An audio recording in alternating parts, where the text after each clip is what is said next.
my new topic, that is effect of AC voltage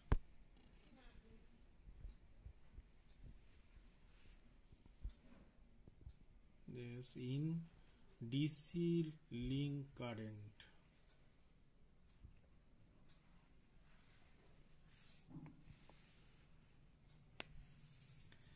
So the effects of AC voltage on the DC link current are the following. Number 1, increase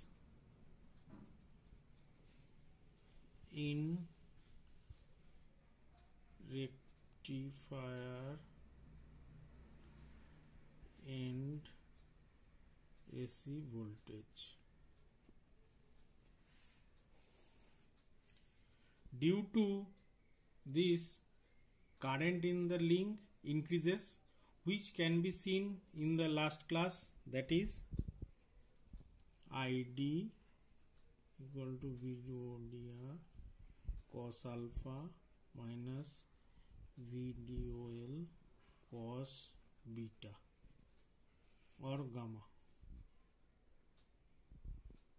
divided by RCR plus RL plus minus RCL. To control the current, rectifier and controller increases the delay angle alpha, while the inverter and controller maintains a constant excitation angle. That an increase in alpha with the power factor, bad power factor, and generally is controlled up to some fixed angle, and thereafter tap changer is used. That is the first point. And the second point, that is increase in inverter and AC voltage.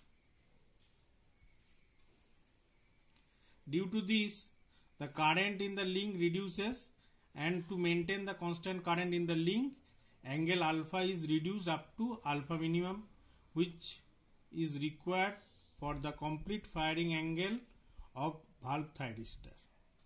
If still current in link is less than the reference current, the tap changer is to be operated to increase the AC voltage at rectifier. Number 3, decrease in inverter and AC voltage. So due to decrease in inverter voltage, DC current in the link increases, and to control the current, the rectifier and controller increases the delay angle alpha. Increase in alpha with bad power factor, and the generally is controlled up to the certain angle, and thereafter the tap changer is used. And fourth point, that is decrease in rectifier and AC voltage. Due to decrease in rectifier voltage, decreases the DC current.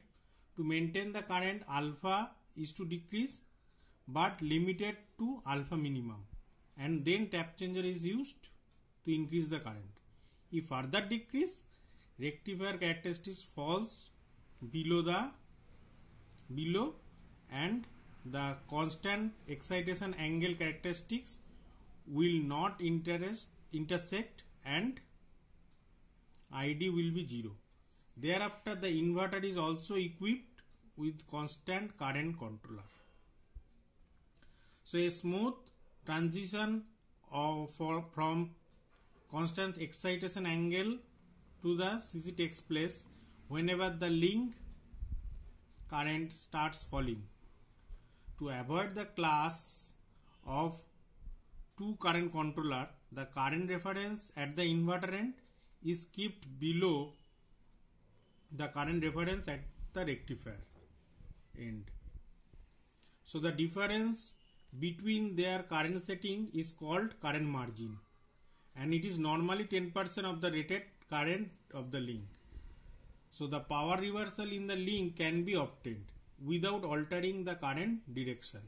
So by reversal of the DC voltage, which can be achieved by increasing the delay angle at the station, initially operating as rectifier, while reducing the delay angle at the station, initially operating as inverter. Thus it is necessary to have both constant excitation angle and CC controller at the both station. Let us consider one problem. The constant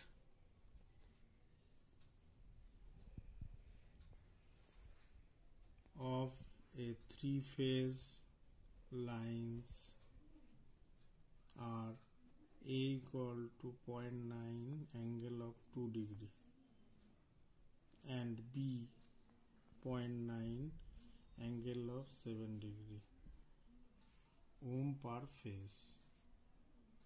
The line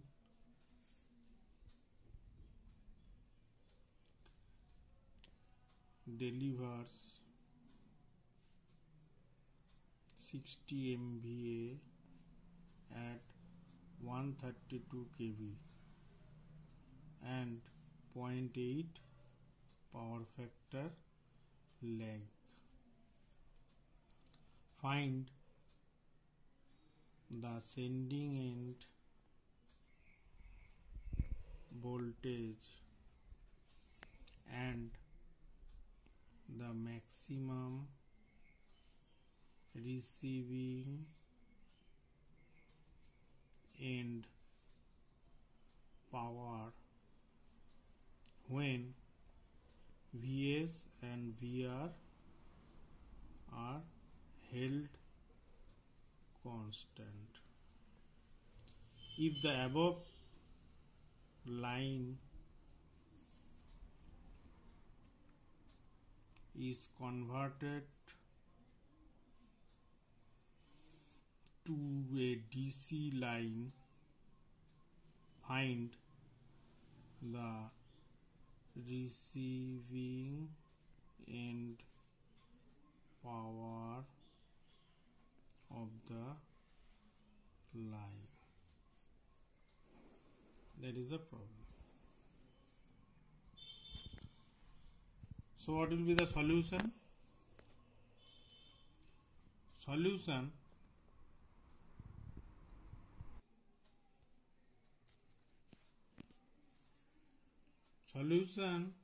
that is Vs equal to AVs plus VIR.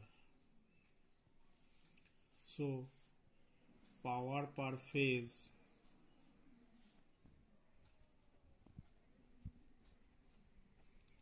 by 3, that is 20 MVA.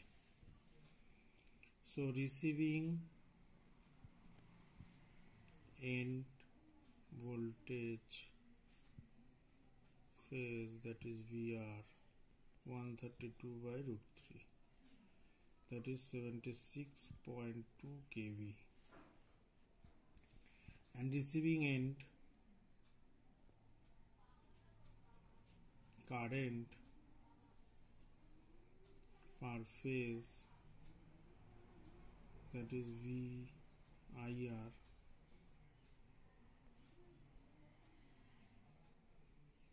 into 10 to the power 6 divided by 76.2 into 10 to the power 3, that will be 262 ampere. And sending end voltage, that is Vs, sending end voltage per phase, A plus VR, A into VR plus B into IR. So put the value of A and B. So that will be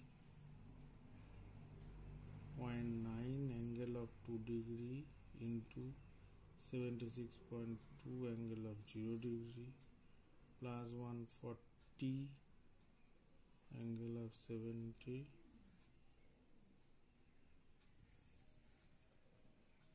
degree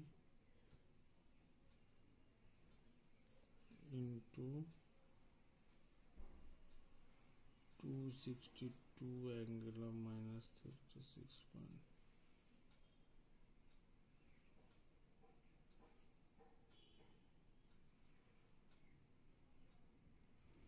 So that V value is not 0.9, actually 140.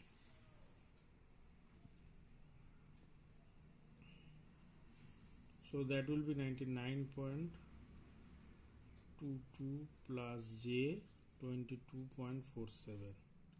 If converted into angle, that is 12.6 degree kV.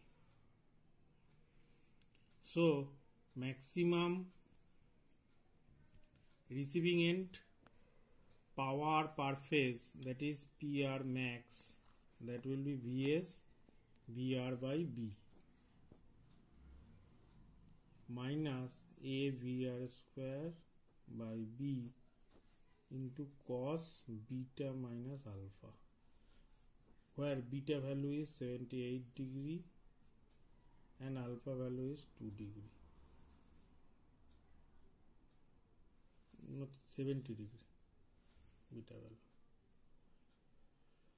So this will be transformed to 101.7, 762 by 140 minus 0.9 into 76.2 whole square by 140 cos 68 degree. This will be 41.35 megawatt. And assuming the DC resistance,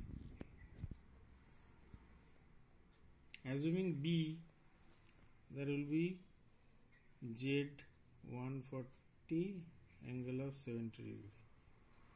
So that will be for J, and DC resistance value if converted J 131.55. So DC resistance value of line per conductor, that will be 47.88 divided by 1.25, that is 38.304 ohm. And DC voltage between the lines pole to pole, that is 2 into 132 root 2 by root 3, that will be 216 kV. And DC current, that is the DC voltage between lines, that is pole to pole, and the DC current, that is ID equal to IP, that will be 262 ampere. So the DC power delivered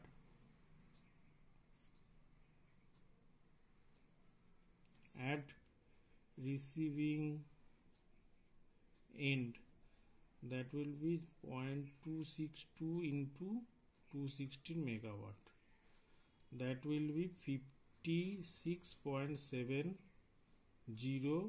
megawatt. And AC power delivered receiving end, that will be 60 into 0.8 power factor, that will be 48 megawatt. So that will be the solution. So find the receiving end power of the line. So DC powered line, that is 56.70 megawatt, and AC power delivered at the receiving end, that is 48 megawatt. So, and sending end voltage, that is 101.7 angle of 12.6 degree kV, and maximum power, that will be the 41.35 megawatt, and that is the another two answer. So this is the solution of the problem, just like it will help your final exam. So thank you for watching the video.